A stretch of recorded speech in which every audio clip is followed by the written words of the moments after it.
Shalom, shalom. I want to start off this lesson by saying all praise to YAHAWAH, BAHASHAM, YAHAWASHI, BAHASHAM, QADASH for giving me spirit to this lesson.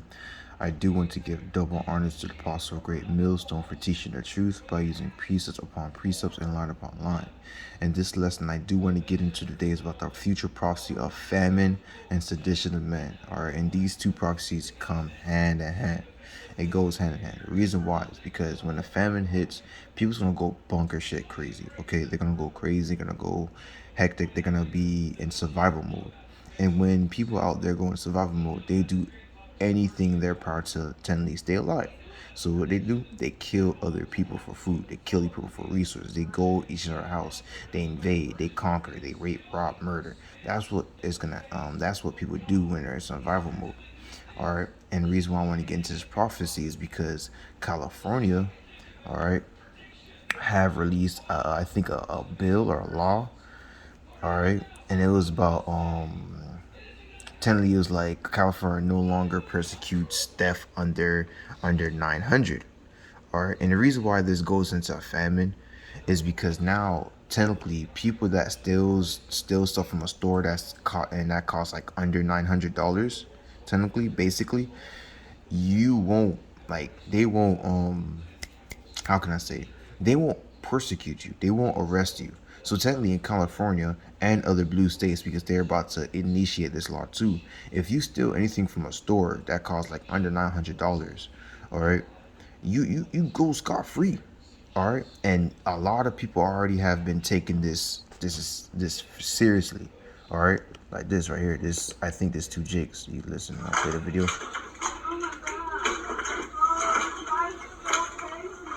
Please leave the store. They going crazy. They're stealing everything. They're stealing everything. And they just walking out. Call the police.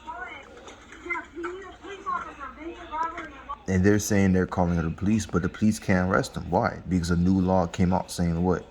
If the theft is under 900, they ain't gonna come and take it.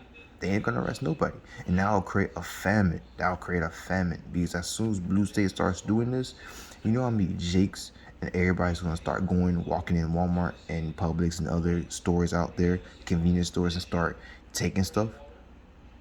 And who's gonna stop them? Nobody, because it's under 900. You can't take nothing. You can't actually arrest them. You can't call cops. You can't do nothing.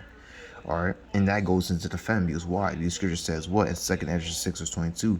And suddenly shall the sown places appear unsown, and the full storehouse shall suddenly be found empty. So that means suddenly all those stores that you guys love, like Publix, Walmart, and etc., is gonna find, you're gonna find them what? Empty, damn near empty. All right, and one of this law that they put out could effectively could make this prophecy come to pass. All right.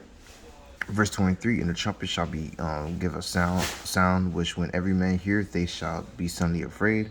Verse 24, at that time shall friends fight one against another like enemies, and the earth shall stand in fear with those that dwell therein. The spring of the fountain shall stand still, and 3 hours they shall not run. So technically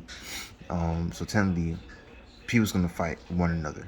All right, because as soon as this happening, and people goes in the store, there's no more, there's no more resources in the stores. What do you think everybody's gonna do? They're gonna start robbing each other's houses. They're gonna start taking out their guns, or start killing people for resources. All right. And right now it seems like people is doing it, but later on when time get desperate, and this law is still out,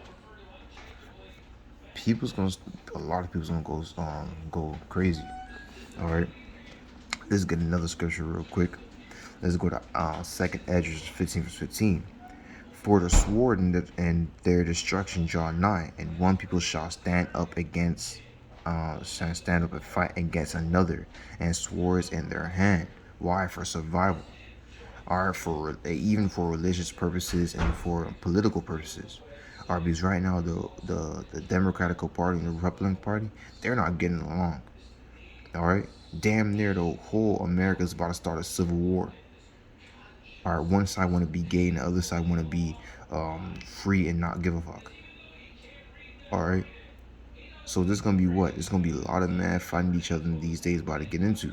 Verse 16, for there shall be sedition among men, and invading one another. They shall not regard their king nor princes, and the course of their actions shall stand in their power. Meaning that they're not going to give a damn who's in power. They won't care. They're going to go straight to war, straight action. You see it right here. They don't care who's ruling. They stealing. They don't care. You think they're going to care when all hell break loose and they're in survival mode? They're not going to care about anything else. They're going to start smoking people left and right. They're going crazy left and right. All right. Verse 17, a man shall desire to go into the city and shall not be able to. Why? Because now city's going to be on lockdowns and they won't not let you in that particular state or city. All right. Verse 18, for because of their pride the city shall be troubled, the house shall be destroyed, and man shall be afraid. Verse 19, a man shall have no pity upon his neighbor, but shall destroy their houses with the sword and spoil their goods. And because of the lack of bread and for a great tribulation. And since there's going to be lack of bread in the future in the stores, what do you think everybody's going to do? They're going to start killing each other. They're going to start destroying each other's house, looting. All right? Going to stores, looting the stores. All right? Shit is about to go down. All right? And these prophecies are speaking out. These prophecies are like damn near assured. All right? And this bill that they passed and other blue states are following with this bill too, hectic is going to come to pass. I'm not sure about the red states because the red states, they're not dumb enough to do this, to pass this dumbass law. But the blue states, damn right they are. They're gonna pull this thing off. Think that it's a smart thing to do. No, it's not. It's not a smart thing to do. You technically just made a law telling everybody that it's okay to steal. That's technically what they did. All right. So these prophecies are about to come to pass. Sedition of man and famine, it is about to come to pass. And I thought I should make a video of it, recording it because Prepper Now, I was watching Prepper Now on my phone, and he was technically explaining how they passed a law about it. And I did some research here and there, and it's because look, behold. All right. Now I did do more research, obviously, and they said, I can't even see, but they did say that it's actually under $50. However, there's some say that's actually 101K. So because the law says that if it's over 1K, then it's called theft. But if it's under 1K, then it's not theft. So either way, they still made a law of stealing is okay. Either way, it's still bad. So yeah, Lord, we was edified by this lesson. It was very short, nothing complicated. Just a prophecy about the famine and sedition of man, and showing you proof of that coming to pass in the bill that they passed. All right, and the blue states, the Democratic states. All right, because mostly the blue states are the most wickedest one. The red states, they're wicked themselves too. All right, all of them are wicked. But I'm just saying, like, which one's just damn near worse is the blue states. Because the blue states are the one that promoting the sodomy, the do whatever you want spirit. You could be a hoe. You could cut off your. They're the wicked one of all. All right, both of them are wicked, but the blue state are just the wicked of all. All right, but that's all I want to get into today. Lord, we was edified. I want to give all praise to YAHAWAH, BAHASHAM, YAHAWASHI, BAHASHAM, QADASH, for giving me spirit to this lesson. I do want to give double honors to the Apostle of Great Millstone for teaching the truth by using precepts upon precepts and line upon line. Shalom.